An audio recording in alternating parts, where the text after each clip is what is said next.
നമസ്കാരം. കേരള സംസ്ഥാനത്തെ മുഴുവൻ വ്യൂവേഴ്സിനും ഗോൾഡൻ വോയിസ് ചാനലിലേക്ക് സ്നേഹമാർന്ന സ്വാഗതം. എല്ലാ ദിവസങ്ങളിലെയും വില നിരക്കുകൾ നേരത്തെ വ്യക്തമായി മനസ്സിലാക്കാൻ ഈ ചാനൽ നിങ്ങൾ സബ്സ്ക്രൈബ് ചെയ്യുക. ഇന്ന് 26 ജൂലൈ 2025 കേരളത്തിലെ സ്വർണ്ണവില നമുക്ക് എത്രയെന്ന് നോക്കാം. വിലയിൽ പുതുതായി കാണുന്ന വില വ്യത്യാസങ്ങൾ കമന്റ് ബോക്സിൽ അപ്ഡേറ്റ് ചെയ്യുന്നതാണ്.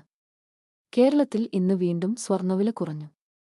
1 ഗ്രാമിന് 50 രൂപയും 1 പവന് 400 രൂപയുമാണ് ഇപ്പോൾ കുറഞ്ഞത്. 22 ക്യാരറ്റ് സ്വർണ്ണവില 1 ഗ്രാമിന് 9,160 രൂപയും 1 പവന് 73,280 രൂപയുമാണ്. ഇന്നത്തെ 24 ക്യാരറ്റ് സ്വർണ്ണവില 1 ഗ്രാമിന് 9,993 രൂപയും 1 പവന് 79,944 രൂപയുമാണ്. വിപണി കണക്കുകളിൽ കാണുന്ന അപ്ഡേറ്റുകൾ അറിയാൻ ഈ ചാനൽ നിങ്ങൾ സബ്സ്ക്രൈബ് ചെയ്യുക. വീഡിയോ ഉറപ്പായും ലൈക്ക് ചെയ്യാനും ഷെയർ ചെയ്യാനും മറക്കരുത്.